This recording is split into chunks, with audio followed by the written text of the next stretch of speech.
विद्यार्थियों, जैसा कि आपने मेरे पिछले वीडियो लेक्चर देखे होंगे जिसमें मैंने आपको न्यायालयों की स्थापना बताई थी और ये बताया था कि न्यायालय 1726 में स्थापित हुए और उसके बाद मेयर कोर्ट के बारे में बताया था। और आज मैं जो आपको बताने जा रहा हूँ एक हिस्टोरिकल बैकग्राउंड है कोर्ट का, लेकिन अपने आप में एक बहुत अहमियत रखता है। एक ऐसे व्यक्ति के बारे में जिसकी देन है आज के कोर्ट। आज जो वर्तमान समय में भारत देश में न्याय व्यवस्था है, वो न्याय व्यवस्था जिस व्यक्ति की देन है उस व्यक्ति के बारे में बताने जा रहा हूँ, और जिस तरह उसने न्यायालयों की स्थापना की थी उनके बारे में बताने जा रहा हूँ। जैसा कि आज वर्तमान में हमें देखने को मिलता है डीएम, डिस्ट्रिक्ट मजिस्ट्रेट, यानी कि कलेक्टर भी कह सकते हैं। ये पद किसके द्वारा लाया गया, कैसे लाया गया और ये व्यवस्था कहाँ से चली आ रही है? देखा जाए तो भारत में असली कानून के तहत न्यायालयों का प्रादुर्भाव जिस व्यक्ति के द्वारा हुआ वो व्यक्ति वारेन हेस्टिंग्स था। वारेन हेस्टिंग्स ने 1772 में भारत देश में न्यायालयों की स्थापना की थी, और जिन न्यायालयों की स्थापना की थी वो न्यायालय आज वर्तमान में कार्यरत है। यानी कि वर्तमान में जो न्यायालयों का ढांचा है वो पूरे तरीके से वारेन हेस्टिंग्स की देन है। और अगर हम ये कहें तो कोई अतिशयोक्ति नहीं होगी कि वारेन हेस्टिंग्स एक ऐसा मुख्य किरदार रहा है भारत में जिसके द्वारा न्यायालयों को एक संपूर्ण रूप दिया गया। आज का जो कंपोजिशन है, आज का जो कोर्ट की व्यवस्था है, वो वारेन हेस्टिंग्स की देन है। आज हम पढ़ रहे हैं judicial administration by Warren Hastings in 1772 explain its. Warren Hastings ने 1772 में न्यायालयों के संबंध में भारत में क्या सुधार किए, आज हम इस पर चर्चा करेंगे।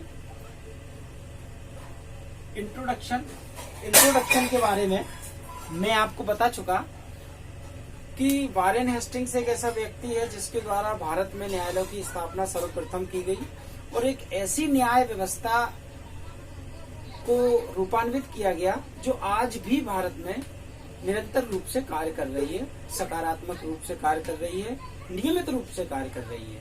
वो व्यवस्था आज भी चलायमान है। Number first introduction. सेकंड, मुफस्सिल दीवानी अदालत। मुफस्सिल दीवानी अदालत की एक व्यवस्था की गई थी उस समय, जिसमें न्याय करने का भार, जिन्हें हम आज कलेक्टर कहते हैं, डिस्ट्रिक्ट मजिस्ट्रेट कहते हैं, जिलाधीश महोदय कहते हैं, उनके ऊपर था। यानी कि मुफस्सिल दीवानी अदालतों में, जैसा कि नाम से ही आप समझ गए होंगे, दीवानी अदालत यानी कि सिविल नेचर।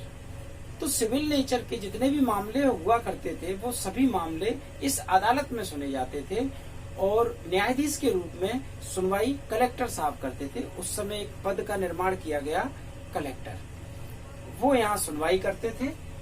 तो मुफस्सिल दीवानी अदालत में न्यायाधीश के रूप में कलेक्टर महोदय बैठकर सारे सिविल नेचर वाले मामले सुनते थे, और साथ में उनके साथ एक मौलवी और एक पंडित भी रहा करते थे, जो कि समय समय पर उनसे दिशा निर्देश ले लेते थे। क्योंकि भाग्य की विडंबना है कि भारत में दो धर्म बहुतायत में पाए जाते हैं, हिंदू और मुस्लिम, और ये टकराव अभी से नहीं, काफी समय से रहा है कि कुछ धार्मिक परंपराएं, धार्मिक प्रथाएं, धार्मिक रूढ़ियां, कुछ धार्मिक अंतर्द्वंद ऐसे आ जाते हैं न्यायालय में कि जिनके संबंध में जानकारी होना एक कलेक्टर महोदय को संभव नहीं है। ऐसी स्थिति में मौलवी और पंडित, इन दोनों का साथ लेकर, इन दोनों से दिशा निर्देश लेकर वो न्याय करते थे। तो ध्यान रहे, मुफस्सिल दीवानी अदालत में कलेक्टर, एक मौलवी, एक पंडित, ये तीनों ही मिलकर न्याय को अंतिम अंजाम देते थे। थर्ड, सदर दीवानी अदालत। एक चीज और इसमें बताना जरूरी है कि मुफस्सिल दीवानी अदालत जो हुआ करती थी, इनमें मात्र कलेक्टर महोदय 500 रुपए तक के मामले सुन सकते थे, उससे ज्यादा तक के मामले नहीं सुन सकते थे। ध्यान रहे। थर्ड, सदर दीवानी अदालत। सदर दीवानी अदालत से तात्पर्य है कि जो कार्य यहाँ मुफस्सिल दीवानी अदालत में होता था वही कार्य यहाँ सदर दीवानी अदालत में होगा। लेकिन फर्क कितना पड़ जाएगा? फर्क इतना पड़ जाएगा कि वहाँ 500 रुपए तक के मामले सुने जाते थे और यहाँ 500 रुपए से ऊपर के मामले सुने जाते थे, और 500 रुपए के मामले जो वहाँ सुने जाते थे उनकी अपील होती थी। यानी वे मामले जो बिलो देन 500 रुपीज हैं, अगर कलेक्टर साहब ने सुने हैं और अपना निर्णय दे दिया है तो उस निर्णय की अपील सदर दीवानी अदालत में होगी। और अगर अबोव देन 500 रुपीज कोई मामले हैं जो 500 से ज्यादा के हैं तो उन्हें भी यहाँ सुना जाएगा। और ध्यान रहे, न्यायाधीश महोदय के साथ यहाँ भी मौलवी और पंडित उनके साथ रहेंगे। फोर्थ, मुफस्सिल निजामत अदालत। मुफस्सिल निजामत अदालत से तात्पर्य यहाँ है, जैसे कि यहाँ तो आप समझ गए दीवानी यानी कि सिविल नेचर, लेकिन निजामत यानी कि फौजदारी, आई मीन टू से क्रिमिनल नेचर। तो एक ऐसा न्यायालय की स्थापना की गई जहां फौजदारी मामले सुने जाते थे और उसका नाम था मुफस्सिल निजामत अदालत।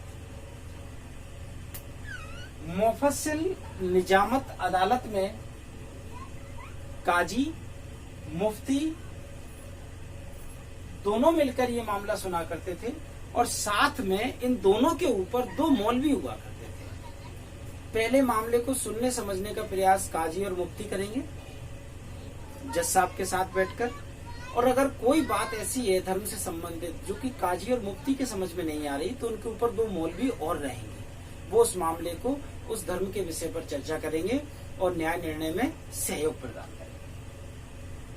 फिफ्थ, सदर निजामत अदालत। सदर निजामत अदालत में भी वही व्यवस्था थी।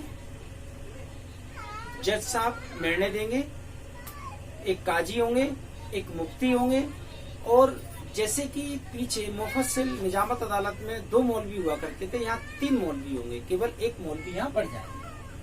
6, small cause court. Small cause court से तात्पर्य ऐसे छोटे न्यायालय जहां ऐसे मामले जाते थे तो जो कि बहुत ज्यादा छोटी प्रकृति के हुआ करते थे, उन मामलों को सुनना कलेक्टर साहब के लिए उचित नहीं था। एक छोटे से नेचर के मामले, जैसे उदाहरण के तौर पर 10 रुपए से संबंधित कोई विवाद है, उस मामले की सुनवाई करना है, क्या कलेक्टर कोर्ट में जाना उचित है? मुफस्सिल दीवानी अदालत में जाना उचित है? नहीं। तो इन छोटे छोटे मामलों की सुनवाई करने के लिए लघु वाद न्यायालय यानी कि स्मॉल कॉज कोर्ट बनाए गए। लघु वाद न्यायालय की सुनवाई उस समय नगर प्रधान करता था, यानी कि जो आज हम जिसे सरपंच कहते हैं, ऐसे नगर में एक को प्रधान बना देते थे और वो उस मामलों को सुनवाई करता था और मामलों को सुनकर समझकर अपने हिसाब से अपने विवेक पर आधारित होकर मामलों का निर्णय दे देता था। विद्यार्थियों, आज का मेरा वीडियो लेक्चर यहीं समाप्त होता है। आगे भी आपको मेरे वीडियो लेक्चर इसी तरह मिलते रहेंगे और मेरे द्वारा अपलोड किए जाते रहेंगे। धन्यवाद।